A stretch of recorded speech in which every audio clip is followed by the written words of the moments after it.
पे आती है दुआ बन के तमन्ना मेरी, लब पे आती है दुआ। बिस्मिल्लाहिर्रहमानिर्रहीम। Welcome to government boys high school Kashmir colony number 1। Head master sir Imam बख्शुमरो ऐं सब्जेक्ट टीचर इनायतुल्लाह लाशरी जे तरफ़ां सभिनी प्यारनि शागिर्दनि खे ख़ुशि आमदीद। प्यारा ॿारो, घणी देरि खां पोइ अॼु असां फिज़िक्स शुरू कंदासीं ऐं फिज़िक्स जो नओं टॉपिक पढ़ंदासीं जंहिंजो नालो आहे ब्रांचिस ऑफ फिज़िक्स। प्यारा ॿारो, सभ खां पहिरीं जेका फिज़िक्स जी ब्रांच आहे उनखे असीं छा चवंदासीं? मैकेनिक्स। हाणे मैकेनिक्स जी जेका डेफिनेशन आहे उहा छा आहे? The study of motion of bodies with or without reference to the force. चए थो मैकेनिक्स जो मतिलबु आहे मैकानियात। मथी अंग्रेज़ी जी जेका लाइन आहे उनजो मतिलबु आहे कंहिं बि जिस्म में हरकत ज़ोर या ज़ोर खां सवा पैदा थिए त अहिड़ी शाख खे, फिज़िक्स जी अहिड़ी शाख खे मैकानियात चइबो आहे। यानी the study of motion of bodies with or without reference to the force is called mechanics. हाणे असांखे चए थो इन ब्रांच ऑफ फिज़िक्स में असां शयुनि जी हरकत जे बारे में पढ़ंदासीं। उनमें असां ज़ोर जो ज़िक्र बि कंदासीं, ज़ोर खां सवाइ हरकत कंदड़ शयुनि जो ज़िक्र बि कंदासीं। त अहिड़ी ब्रांच ऑफ फिज़िक्स खे असीं छा चवंदासीं? मैकेनिक्स यानी मैकानियात। प्यारा ॿारो, हीउ ॾिसो, हीउ हिकिड़ो भाई आहे, कंहिं गाॾी खे हलाए रहियो आहे। चए थो हीउ हिन गाॾी खे हलाइण जे लाइ पेरनि जी मदद सां फोर्स लॻाए रहियो आहे। हाणे जॾहिं कंहिं बि जिस्म जे मथां असां छा कयूं? पोएं तरफ़ खां फोर्स लॻायूं या सीट ते वेही करे पैडल ब्रेक या रेस जी मदद सां फोर्सिस लॻायूं त अहिड़ी ब्रांच ऑफ फिज़िक्स खे असीं छा चवंदासीं? मैकेनिक्स। प्यारा ॿारो, उनखां अलावा मुख़्तलिफ़ ॿियूं शयूं बि आहिनि जेके पंहिंजो पाण हरकत करे रहियूं आहिनि, पर उन्हनि जे ज़ोर जे बारे में असांखे ख़बर न आहे। ॾिसो, हीउ सिज आहे, सिज जे चौधारी हीअ ज़मीन हरकत करे रही आहे। हाणे असांखे ख़बर न आहे त हीअ ज़मीन सिज हिन जे मथां ज़ोर लॻाए थो, तंहिंजे करे हीअ छा करे रही आहे? हरकत करे रही आहे। पहिरियां असांखे इन ज़ोर जे बारे में ख़बर न हुई। असांखे इहा ख़बर हुई त सिर्फ़ु ज़मीन सिज जी चौधारी हरकत करे रही आहे। हाणे अहिड़ो ज़ोर जेको लिखियलु हुजे पर मौजूदु ज़रूरु हुजे उनजो ज़िक्र न कयूं, पर असां सिर्फ़ु ज़मीन जी हरकत जे बारे में ॿुधायूं त अहिड़ी ब्रांच ऑफ फिज़िक्स खे असीं छा चवंदासीं? प्यारा ॿारो, मैकेनिक्स चवंदासीं। ॿिए नंबर ते असां वटि फिज़िक्स जी जेका ब्रांच आहे उनजो नालो आहे इलेक्ट्रिसिटी, जंहिंखे असां सिंधी में चवंदा आहियूं बिजली। प्यारा ॿारो, इन जी डेफिनेशन छा आहे? द स्टडी ऑफ फेनामेना यानी वाक़िया एंड इफेक्ट यानी असर रिलेटेड टू इलेक्ट्रिक चार्ज, जेके इलेक्ट्रिक चार्ज सां छा हुजनि? लाॻापियल हुजनि। The study of phenomena and effect related to electric charges is called electricity. हाणे इलेक्ट्रिसिटी खे असां सिंधी में कीअं चवंदासीं? इलेक्ट्रिसिटी खे सिंधी जी माना आहे बिजली। हिन शाख में असां बिजली जे चार्ज जे असरनि ऐं वाक्यनि जो मुतालो कयूं था त अहिड़ी ब्रांच ऑफ फिज़िक्स खे असीं छा चवंदासीं? इलेक्ट्रिसिटी। प्यारा ॿारो, असां वटि जेके चार्जिस आहिनि उहे कीअं प्रोड्यूस थींदा आहिनि? चए थो असां वटि हीउ हिकिड़ो एटम आहे। एटम जो हीउ ॿाहिरियों हिसो आहे, एटम जो हीउ अंदरियों हिसो आहे। एटम जो जेको अंदरियों हिसो आहे इनखे असीं चवंदासीं न्यूक्लियस। ॿाहिरें हिसे खे एक्स्ट्रा न्यूक्लियर पार्ट चवंदा आहियूं, जंहिंजे अंदरि इलेक्ट्रॉन मूव करंदा आहिनि। न्यूक्लियस जे अंदरि प्रोटॉन हूंदा आहिनि, न्यूट्रॉन बि हूंदा आहिनि, उहे असां न लिखिया आहिनि। इन जे ॿाहिरीं हिसे में छा हूंदा आहिनि? इलेक्ट्रॉन हूंदा आहिनि। हाणे चए थो जेकॾहिं ॿ इलेक्ट्रॉन असां हिक ॿिए जे क़रीब आणियूं त इहे हिक ॿिए खे छा कंदा? रिपेल कंदा। यानी ॿ तीर जा निशान इहे ॿुधाइनि था त इहे हिक ॿिए खे छा कंदा? धकींदा। चए थो जेकॾहिं ॿ प्रोटॉन यानी ॿ पॉज़िटिव चार्ज खणी अचूं त इहे बि हिक ॿिए खे छा कंदा? रिपेल कंदा। हीअ असांजा छा आहिनि? फेनामेना एंड इफेक्ट आहिनि। उनखां बाद में जॾहिं हिकिड़े इलेक्ट्रॉन खे जॾहिं ॿिए प्रोटॉन जे क़रीब आणींदासीं त इलेक्ट्रॉन ऐं प्रोटॉन हिक ॿिए खे छा कंदा? अट्रैक्ट कंदा। यानी प्रोटॉन इलेक्ट्रॉन खे पाण ॾांहुं अट्रैक्ट कंदो। हाणे असां इहे वाक़िया ॾिसी करे अहिड़े क़िस्म जा बेशुमार ॿिया वाक़िया बि ॾिसंदासीं। तव्हां अहिड़ा वाक़िया जंहिंमें चार्जिस जे बारे में पढ़ूं, चार्जिस जे वाक़ियनि जे बारे में पढ़ूं, चार्जिस जे असरनि जे बारे में पढ़ूं, त अहिड़ी ब्रांच ऑफ फिज़िक्स खे असीं छा चवंदासीं? इलेक्ट्रिसिटी यानी बिजली। उनखां बाद में असां टियों ब्रांच ऑफ फिज़िक्स पढ़ंदासीं।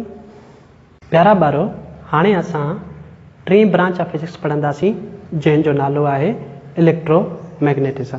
प्यारा ॿारो, इलेक्ट्रोमैग्नेटिज़म जी डेफिनेशन आहे the study of observation principles laws and method related to electricity and magnetism.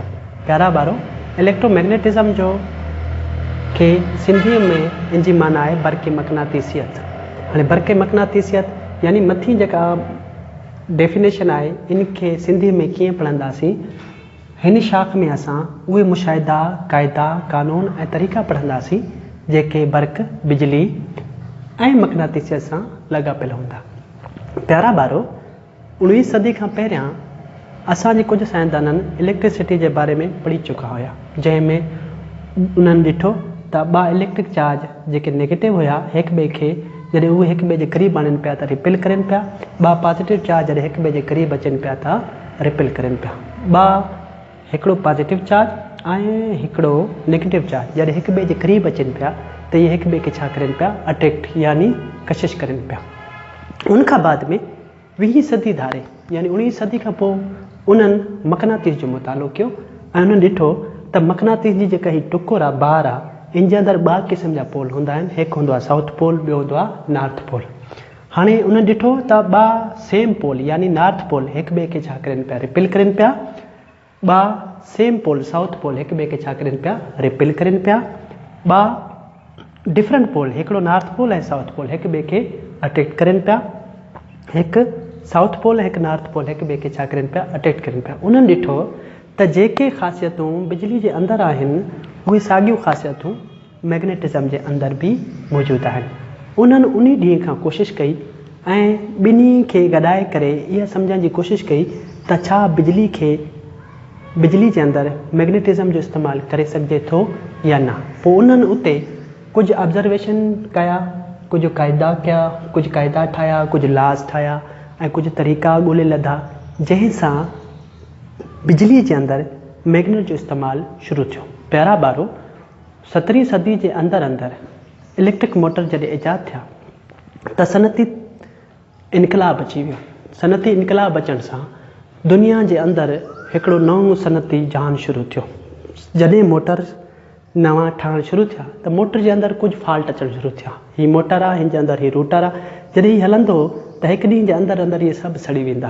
पोइ उन्हनि छा कयो, तव्हां हिकिड़ो तरीक़ो ॻोल्हे लधऊं। उन्हनि चयो त बाबा हीअ मोटर जेकॾहिं हिकु ॾींहं में सड़नि था त छा थियो। उन्हनि चयो त बाबा हाणे ईअं कयूं था, मैग्नेटिज़म जो बिजली जे अंदरि इस्तेमालु कयूं था। असां हिते अहिड़ो माहौल पैदा कयूं था जो हिते बरक़ी मैदान ठही पए ऐं हीअ जेको मोटर आहे आसानी सां घुमी सघे, या चकमक खे खणी जे अंदरि रखूं जीअं हीअ रूटर जेको आहे आसानी सां घुमी सघे। उन्हनि छा कयो, रिवाइंडिंग शुरू कई। अॼुकल्ह पखनि जे अंदरि वाइंडिंग हूंदी आहे, उहा शुरू कयूं। इन जे अंदरि वाइंडिंग शुरू कयूं। वाइंडिंग सां जॾहिं इलेक्ट्रिक करंट गुज़रे पियो त हीअ वञे पियो इलेक्ट्रिक करंट हीअं त पोइ उते हिकिड़ो बरक़ी मैदान ठही पियो। बरक़ी मैदान ठहण सां रूटर जेको आसानी सां घुमणु शुरू थियो। जॾहिं मोटर्स असांजे घर जा जेके पखनि जा मोटर आहिनि, डंडे जे पखे जा मोटर, पाणी कढण वारा मोटर, अहिड़े क़िस्म जा सभु मोटर, उन्हनि जी ज़िंदगी जेका आहे वधी वई।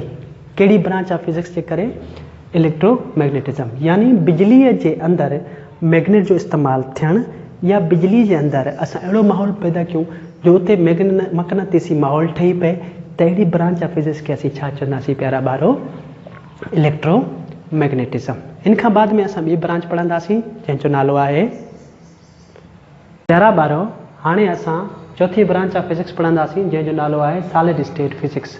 प्यारा ॿारो, सॉलिड स्टेट फिज़िक्स तव्हां ख़बर आहे त सॉलिड स्टेट कंहिं बि मैटर जी चौथी फॉर्म आहे, चौथी हालत आहे, टी हालत आहे, जंहिंखे असां पहिरियां मैटर जी प्रॉपर्टीज़ में असां पढ़ी चुका आहियूं। हाणे इन जी डेफिनेशन छा आहे, the study of structure and properties of solid material is called solid state physics. प्यारा ॿारो, हिन जी सॉलिड स्टेट फिज़िक्स जी जेका आहे सिंधी में माना थींदी नेहरू या सख़्त हालत वारी फिज़िक्स। इन जी मथी जेका डेफिनेशन आहे इन जी सिंधी में माना थींदी, हिन शाख में असां नेरी शयुनि जी जोड़जक ऐं ख़ासियतनि जो मुतालो कयूं था। जॾहिं असां नेरी शयुनि जी जोड़जक ऐं ख़ासियतनि जो मुतालो कंदासीं त अहिड़ी ब्रांच ऑफ फिज़िक्स खे असीं चवंदासीं नेहरू या सख़्त हालत वारी फिज़िक्स। प्यारा ॿारो, असांजे चुधारी बेशुमार शयूं मौजूदु आहिनि जेके नेरी हालत में आहिनि, पत्थर, ही बिल्डिंग, उनखे अलावा बेशुमार शयूं। पर नेरी हालत वारी फिज़िक्स में असां मुख़्तलिफ़ शयूं खणी करे उन सभिनी जो मुतालो कयो ऐं उन्हनि में कुझु शयूं असां छा कयूं आहिनि, जेकॾहिं पहाड़नि जे अंदरि आहिनि या कंहिं बि मुथाचिरे ते मौजूदु आहिनि त असां उनखे एक्सट्रैक्ट कयो आहे। एक्सट्रैक्ट जो मतिलबु आहे असां उन्हनि खे कंहिं बि जाइ खां कढी करे धार करे ॾेखारियो आहे त बाबा हीअ जेका शइ आहे हीअ ईअं आहे।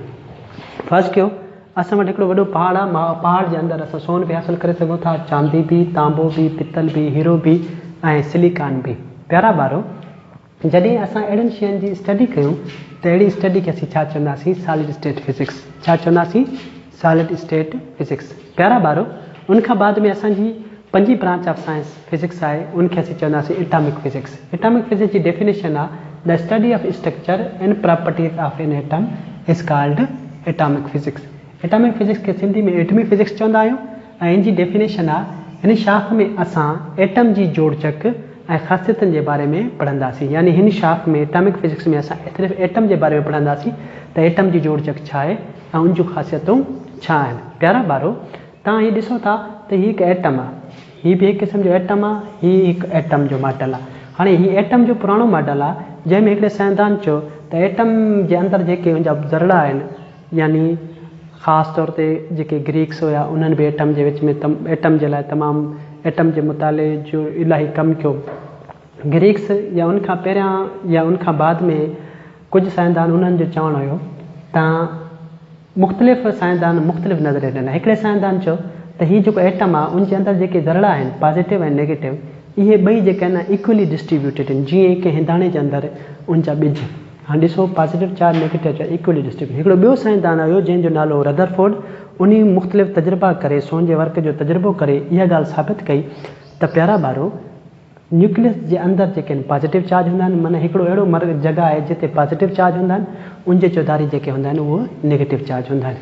उनखां बाद में हिकु नओं जदीद जेको आहे एटमी नज़रियो आयो, उन में चयो वियो त न्यूक्लियस विच में हूंदो आहे। एटम जी जेके ॿाहिरियां जेके असां वटि जेके पार्ट आहिनि जंहिंमें न्यूक्लियस गर्दिश कंदो आहे, जंहिंखे असीं ऑर्बिट या शेल चवंदा आहियूं, उहे हीअं आहिनि, हीअं, हे हीअं, हे हीअं ऐं हे हीअं। त हीअ जेको आहे एटम जो नओं नज़रियो आहे, नई शकल आहे। असल में एटम जेको आहे उहो ईअं मौजूदु आहे। उनखां बाद में असां पढ़ंदासीं न्यूक्लियर फिज़िक्स। न्यूक्लियर फिज़िक्स जेको आहे असांजो 6वीं ब्रांच ऑफ फिज़िक्स आहे, जंहिंमें असां पढ़ंदासीं the study of structure properties and reaction between nuclear of an atom. हिन शाख में असां एटम जे मर्कज़ जी जोड़जक, ख़ासियतूं ऐं उनजे न्यूक्लियस में मौजूदु ज़रड़नि जे प्रोटॉन आहे या न्यूट्रॉन आहे जे रदमल जे करे पैदा थींदड़ तवानाई जे बारे में पढ़ंदासीं। पहिरियां त असां ॾिसंदासीं त हीअ जेको न्यूक्लियर फिज़िक्स में यानी जोहरी फिज़िक्स जे अंदरि असां ॾिसंदासीं, असां सिर्फ़ु ऐं सिर्फ़ु एटम जे बारे में न पढ़ंदासीं, बल्कि एटम जे न्यूक्लियस जे बारे में पढ़ंदासीं। न्यूक्लियस जे अंदरि जेके पार्टिकल आहिनि, न्यूक्लियस जो बारे में स्ट्रक्चर पढ़ंदासीं ऐं न्यूक्लियस जूं ख़ासियतूं पढ़ंदासीं। उनखां बाद में हिन जे अंदरि जेके पार्टिकल आहिनि उहे हिक ॿिए सां इंटरेक्शन करनि था ऐं इंटरेक्शन करण खां पोइ हिकु क़िस्म जी तवानाई ठाहिनि था। इन तवानाई खे असीं छा चवंदासीं? Nuclear energy. प्यारा ॿारो, हीअ ॿ प्रोटॉन जॾहिं हिकु जाइ ते मौजूदु हुजनि ऐं ॿई पॉज़िटिव चार्ज आहिनि, इहे हिक ॿिए खे छा कंदा? रिपेल कंदा। पर अल्लाह ताला इन्हनि जे अंदरि हिकिड़ो गिलू पार्टिकल रखियो आहे जंहिंखे असां चवंदासीं न्यूट्रॉन। इन ॿिन्ही खे जेको आहे न्यूक्लियस खां ॿाहिरि अकरणु नथो ॾिए। जॾहिं इहे पार्टिकल हिक ॿिए सां इंटरेक्शन करनि था त हिते हिकु तवानाई ठाहिनि था। इन तवानाई खे असीं चवंदासीं न्यूक्लियर एनर्जी। प्यारा ॿारो, अॻी ब्रांच ऑफ फिज़िक्स असांजी आहे। प्यारा ॿारो, हाणे असां हिकिड़ी ॿी ब्रांच ऑफ फिज़िक्स पढ़ंदासीं जंहिंजो नालो आहे प्लाज़्मा फिज़िक्स। असां प्रॉपर्टीज़ ऑफ मैटर में प्लाज़्मा जे बारे में घणो कुझु पढ़ी आया आहियूं। उनखां बाद में असां इनखे वरी दोहराईंदासीं ऐं ॾिसंदासीं त इन जी डेफिनेशन छा आहे। चए थो the study of highly ionised atoms forming a mixture of bare nuclei without electrons and electrons is called plasma physics. हिन जी असां सिंधी में डेफिनेशन पढ़ंदासीं। प्लाज़्मा फिज़िक्स खे प्लाज़्मा फिज़िक्स या वधीक तवानाई वारी फिज़िक्स बि चइबो आहे। हिन जी डेफिनेशन आहे, हिन शाख में असां आयोनाइज़ थियल एटमनि जे बारे में पढ़ंदासीं। अहिड़ा एटम जेके आयोनाइज़ थियल हुजनि, यानी चार्ज पार्टिकल। आयोनाइज़ जेके एटम हूंदा आहिनि उहे चार्ज पार्टिकल हूंदा आहिनि या पॉज़िटिव चार्ज हूंदा आहिनि। के बि एटम जॾहिं कंहिं बि एटम मां हिकु इलेक्ट्रॉन रिमूव थी वञे या को इलेक्ट्रॉन एड थी वञे त उहो एटम आयोनाइज़ थी थो वञे। हाणे हिते जेके असां वटि एटम आहिनि, इन में जेको आयोनाइज़ थींदो त उन में को न को इलेक्ट्रॉन रिमूव थी वेंदो, एड न कॾहिं बि न थींदो।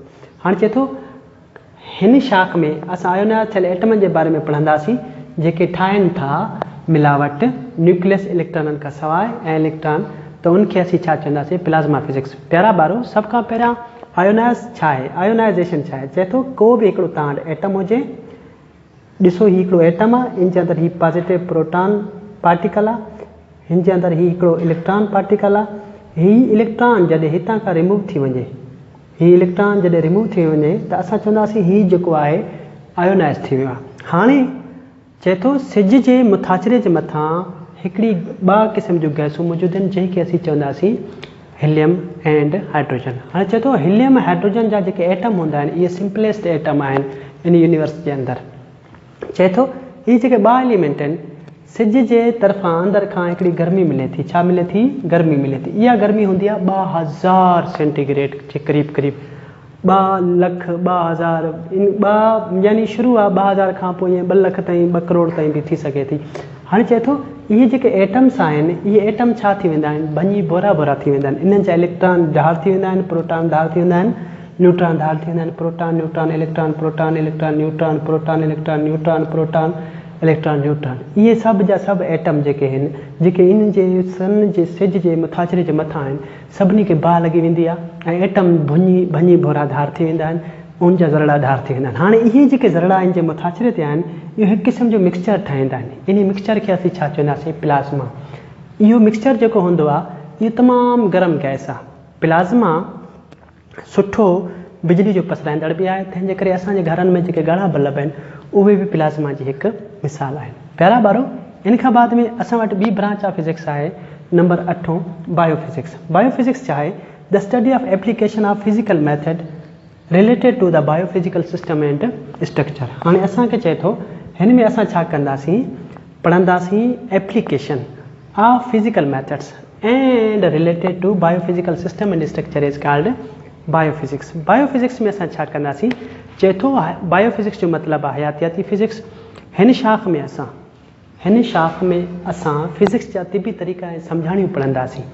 फिज़िक्स जा जेके बि तिबी तरीक़ा आहिनि या सम्झाणियूं आहिनि उहे पढ़ंदासीं जेके असांखे कंहिं जानदार जे तिबी सरिश्ते ऐं बनावट खे सम्झण में मदद कनि। त अहिड़ी ब्रांच ऑफ फिज़िक्स खे असीं छा चवंदासीं? हयातियाती फिज़िक्स। प्यारा ॿारो, असांजे जिस्म जे अंदरि मुख़्तलिफ़ क़िस्मनि जा जेके आहिनि उज़वा मौजूदु आहिनि। असांजे जिस्म जे अंदरि हॾा बि मौजूदु आहिनि, उन्हनि जे मथां जेके आहिनि मसल बि मौजूदु आहिनि, मसल जे अंदरि उज़वा बि मौजूदु आहिनि।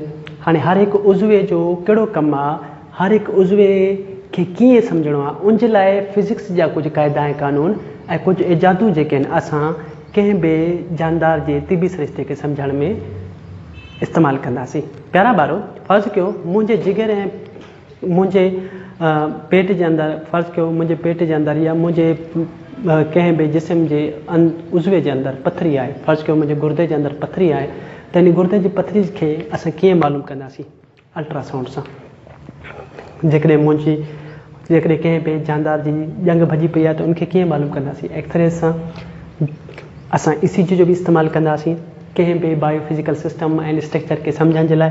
CT स्कैन जो बि इस्तेमालु कंदासीं, MRI जो बि इस्तेमालु कंदासीं ऐं ॿियो घणो कुझु लेज़र सर्जरी आहे उनजो बि इस्तेमालु कंदासीं। हाणे चए थो फिज़िक्स जा कुझु क़ाइदा क़ानून ऐं फिज़िक्स जूं कुझु इजादूं असां कंहिं बि जानदार खे सम्झण में इस्तेमालु कयूं त उन ब्रांच ऑफ फिज़िक्स खे असीं छा चवंदासीं? हयातियाती फिज़िक्स। कहिड़ी फिज़िक्स? हयातियाती फिज़िक्स। हयातियाती फिज़िक्स फिज़िक्स जी उहा शाख आहे जंहिंमें फिज़िक्स जा तिबी तरीक़ा ऐं सम्झाणियूं असां कंहिं बि जानदार जे तिबी सरिश्ते ऐं बनावट खे सम्झण में कमु आणियूं त अहिड़ी ब्रांच ऑफ फिज़िक्स खे असीं छा चवंदासीं? हयातियाती फिज़िक्स। प्यारा ॿारो, इन खां बाद में असांजूं कुझु 1-2 नंढियूं ब्रांचिस बि आहिनि उहे बि पढ़ंदासीं। प्यारा ॿारो, हाणे असां 9 ब्रांच ऑफ फिज़िक्स पढ़ंदासीं जंहिंजो नालो आहे एस्ट्रोफिज़िक्स। हिन खे असां एस्ट्रोफिज़िक्स बि पढ़ंदा आहियूं। प्यारा ॿारो, हिन जी डेफिनेशन आहे the study of physics of astronomical bodies is called astrophysics. चए थो हिन शाख में असां एस्ट्रो जो मतिलबु आहे तारो, न हिन जो मतिलबु एस्ट्रोफिज़िक्स जो मतिलबु आहे तारनि वारी फिज़िक्स। तारनि वारी फिज़िक्स जेको आहे सिंधी में जेको वसफ़ आहे उहा ईअं आहे त हिन शाख में असां आसमानी जिस्मनि ऐं मादे ऐं तवानाई जेका ख़ला में मौजूदु आहे उनजो मुतालो कंदासीं त अहिड़ी ब्रांच ऑफ फिज़िक्स खे असीं चवंदासीं एस्ट्रोफिज़िक्स यानी तारनि वारी फिज़िक्स। अहिड़ी फिज़िक्स जंहिंमें असां ख़ला में मौजूदु फलकियाती जिस्म जीअं सिज, चंड, तारा ऐं उनखां अलावा जेको मादो ऐं तवानाई आहे उहो ख़ला जे अंदरि कीअं मौजूदु आहिनि इन सभिनी जे मुताले खे असीं छा चवंदासीं? एस्ट्रोफिज़िक्स। प्यारा ॿारो, उनखां बाद में असांजूं ॿियूं ब्रांचिस ऑफ फिज़िक्स बि आहिनि जंहिंजी का बि डेफिनेशन न आहे लिखियलु, लेकिन हेठियां मुख़्तसर तौरु लिखियलु आहिनि। तव्हां सभ खां पहिरीं जेका आहे 10 नंबर ते लो टेम्परेचर फिज़िक्स या क्रायोजेनिक्स। हाणे लो टेम्परेचर फिज़िक्स छा आहे? The study of low temperature is called low temperature physics. चए थो घटि गर्मी जे मुताले खे गर्मी पद वारी फिज़िक्स चइबो आहे। घटि गर्मी जे मुताले खे घटि गर्मी पद वारी फिज़िक्स चइबो आहे। प्यारा ॿारो, असां पढ़ियो त सिज खां ॿाहिरियां टे मदार आहिनि। टे मदार ते ॿिए या टे मदार ते असांजी ज़मीन आहे। उनखां बाद में हीअ जेके 3 खां 4 मदार आहिनि इहे सिज जे वेझो हुअण जे करे तमामु घणा गरम आहिनि। जेकॾहिं उनखां असां 4 मदारनि खां ॿाहिरि निकिरी करे ॿियनि 4 मदारनि ॾे वञूं त उते नेपच्यून आहे, वेनस आहे, उनखां अलावा जेको आहे अतार्द आहे, मुख़्तलिफ़ क़िस्म जा ॿिया बि असां वटि प्लानेट आहिनि। चए थो इहे जेके प्लानेट आहिनि इहे इन्हनि जी जेका मौसम आहे इलाही सख़्तु आहे। इन्हनि जी जेका मौसम आहे इलाही सख़्तु आहे, यानी हीअ सभु जा सभु मिटी या बर्फ़ जा ठहियल आहिनि। हाणे चए थो जेकॾहिं असां ज़मीन खां ख़लाई सफ़र शुरू कयूं इन्हनि नंढनि ज़मीननि ॾांहुं त पोइ उन जे लाइ असांखे ख़लाई जहाज़ जेके ठाहिणा पवंदा उहे ठाहिणा पवंदा जेके जेके वधि में वधि सर्दी खे बर्दाश्त करे सघनि। उन्हनि जे अंदरि तेल असांखे ठाहिणो आहे जेको वधि में वधि सर्दी खे बर्दाश्त करे सघे। ऐं ॼमे न असांखे ख़लाई लिबास ठाहिणा आहिनि जेके वधि में वधि सर्दी खे बर्दाश्त कनि। ऐं ख़लाई जेके जहाज़ या ख़लाबाज़ जेके आहिनि जेके उते सफ़र करे वेंदा उन्हनि जी ज़िंदगी जे लाइ को मसइलो पेश न अचे। खाधो जेको उहो उते वञी करे खाईंदा उन जे लाइ बि असांखे छा खपे, अहिड़ो खाधो तयारु करणु खपे जेको वधीक बर्फ़ में ॼमी करे ख़राब बि न थिए। ऐं अहिड़ो तेल असां ईजाद कयूं जेको ख़लाई जहाज़नि खे उतां खां वठी वञे त उते ॼमे न। ख़लाई जहाज़ बि असां अहिड़ा ठाहियूं जो वधि में वधि सर्दी खे बर्दाश्त करे सघनि। अहिड़े तरीक़े सां वधि में वधि सर्दी खे बर्दाश्त करण जे लाइ फिज़िक्स वारनि हिकिड़ी ब्रांच ऑफ फिज़िक्स ठाही आहे जंहिंखे असीं छा चवंदासीं, लो टेम्परेचर फिज़िक्स। प्यारा ॿारो, उनखां बाद में आहे particle physics, the study of fundamental particle. Atom जे बुनियादी ज़रड़नि जे मुताले खे ज़राती फिज़िक्स यानी पार्टिकल फिज़िक्स चइबो आहे। प्यारा ॿारो, उनखां बाद में असांजी 12वीं ब्रांच आहे ऑप्टिकल फिज़िक्स और लाइट। चए थो the study of light is called optical physics और लाइट। रोशनी जे मुताले खे ऑप्टिकल फिज़िक्स या रोशनी बे चइबो आहे। प्यारा ॿारो, असांजो फिज़िक्स जे अंदरि 12 ब्रांचिस हुयूं जेके पूरी थियूं। सुभाणे हिकिड़े नए टॉपिक सां गॾु असां तव्हांजे साम्हूं ईंदासीं। असांजे फेसबुक जे पेज खे लाइक बि कयो ऐं कमेंट्स बि कयो, शेयर बि कयो ऐं असांखे इहो बि ॿुधायो त असांजी वीडियोज़ जे अंदरि कहिड़ा नुक़्सा आहिनि, असांजी वीडियोज़ जे अंदरि कहिड़ियूं ख़ामियूं आहिनि, कहिड़ियूं ख़ूबियूं आहिनि ऐं जेकॾहिं ख़ामियूं मौजूदु आहिनि त उनखे असां कीअं सुधारियूं उन जे लाइ असांखे कमेंट्स में ॿुधाईंदा। महिरबानी।